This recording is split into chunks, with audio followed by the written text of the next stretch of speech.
और एक बार फिर से लाइव तस्वीरें हिमाचल से आपको दिखाते हैं, जहां अनुराग ठाकुर इस वक्त क्या कुछ बोल रहे हैं, आपको सुनवाते हैं। और एक से श्रेष्ठ का उद्देश्य गांव और पंचायत स्तर पर उस इलाके के आसपास के स्कूलों के सरकारी स्कूलों में या गैर सरकारी स्कूलों में पढ़ने वाले विद्यार्थियों को स्कूल के बाद जो ट्यूशन नहीं ले सकते या जिसको शिक्षा में और मदद चाहिए और सामाजिक आर्थिक किसी भी पृष्ठभूमि से हो, हम उनको मदद करते हैं।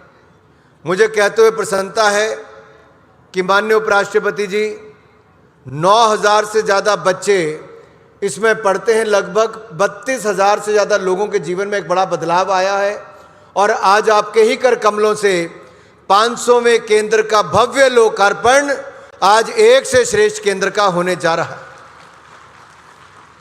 हमने शिक्षा के साथ साथ आधुनिक उपकरणों को जोड़ने का काम भी किया।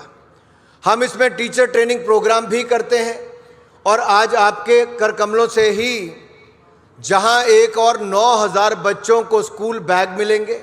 स्कूल बैग में भी ऐसे स्टैंड होता है कि वो टेबल भी बन जाता है, बैठ के काम आसानी से कर पाते हैं। और जो अध्यापक हैं हमारे, उन सबको जहां एक और लैपटॉप और टैबलेट्स ये देने का काम भी आज किया जाएगा।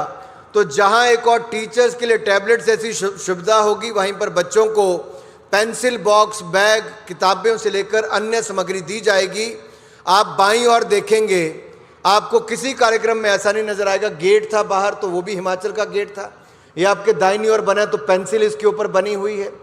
आपका ये जो स्केल इसके ऊपर बना हुआ है, वहाँ ज्योमेट्री बॉक्स की तरह बना हुआ है। तो पूरी थीम ही बच्चों के आसपास जो उनके मतलब का है। अगर जिस मंच से आप भाषण करेंगे साहब, वो भी एक किताब की तरह, जहाँ पर आपका माइक लगा है तो वो भी एक किताब का रूप उसको दिया गया है। नहीं तो बाकी जगह पोडियम जैसे बनते हैं वो बहुत अलग हैं। तो एक एक चीज़ पर ध्यान दिया गया कि कैसे इसको किया जाए। इसी तरह से ही हम बच्चों के पढ़ाने लिखाने पर भी बहुत बारीकी से उसके ऊपर ध्यान देते हैं। माननीय उपराष्ट्रपति जी,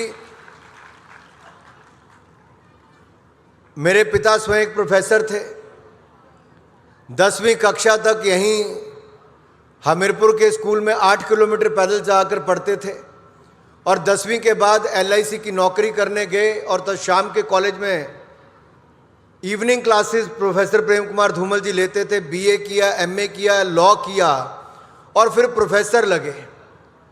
वो सांसद भी बने, मुख्यमंत्री भी बने, नेता प्रतिपक्ष भी रहे, लेकिन उनके अंदर का प्रोफेसर और एक अध्यापक वो सदा जीवित रहा।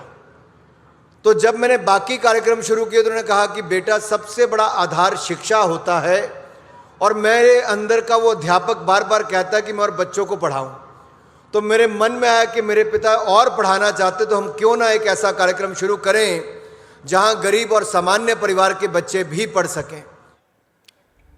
तो हमें ये तस्वीरें आप देख रहे थे हमीरपुर से, जहां अनुराग ठाकुर इस वक्त कार्यक्रम को संबोधित कर रहे हैं।